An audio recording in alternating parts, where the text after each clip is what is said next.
Митинг реквием жакындап келе жаткан улуу жеңиш майрамынын 78 жылдык урматына арналып уюшулду. Эскерүү иш-чарасына андан тышкары ардагерлер, аскер адамдары жана Чүй облусунун ар кайсы аймактарындагы мектептеринен окуучулар да келди. Это традиция в преддверии 9 мая. Мындай иш-чараны өткөрүү бизге салт болуп калган. 9 май жакындаган сайын улуу жеңишти белгилейбиз.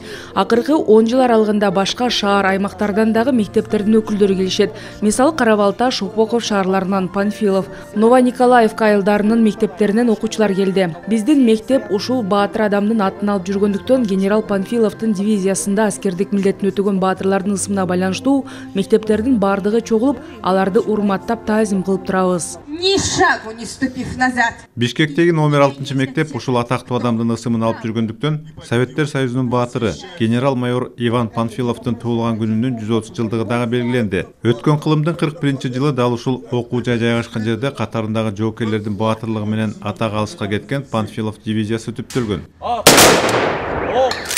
Бул сүлөт аябай керек биздин заманыбызга, анткени биз жаштарга. Анткени көбүбүз унутуп баратабыз кандай согуш болгон, эмне болгон. 28 Панфиловду көрүп алып мактанышыбыз керек да биз. Биз деген сүйүнүшүбүз керек, ушундай адамдар болгон экен, өзү жашаган экен деп. Тарыхты унутуп барышыбыз керек. Анткени тарыхты билип туруп, кийинкиде каталар чыгарбашыбыз керек, согуштарды чыгарбаш керек. Анткени ушу экинчи дүйнөлүк согуш аябай кровопролитный болгон. Бир нече мектептин башын бириктирген окуучулардын сүлөтүндө улуу атамекендик согуштагы панфиловчулардын жана кыргызстандык баатырлардын эрдиги тууралуу атайын видео материалдар даярдалып, тарбиялык мааниде көрсөтүлдү.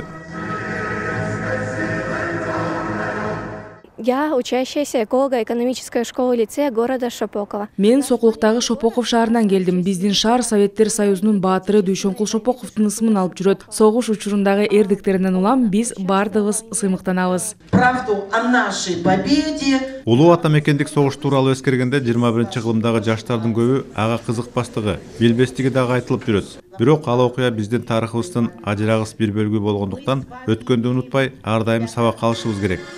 Тариел Чуңгулов, Нуркамил Асанов, Ала Тоо 24.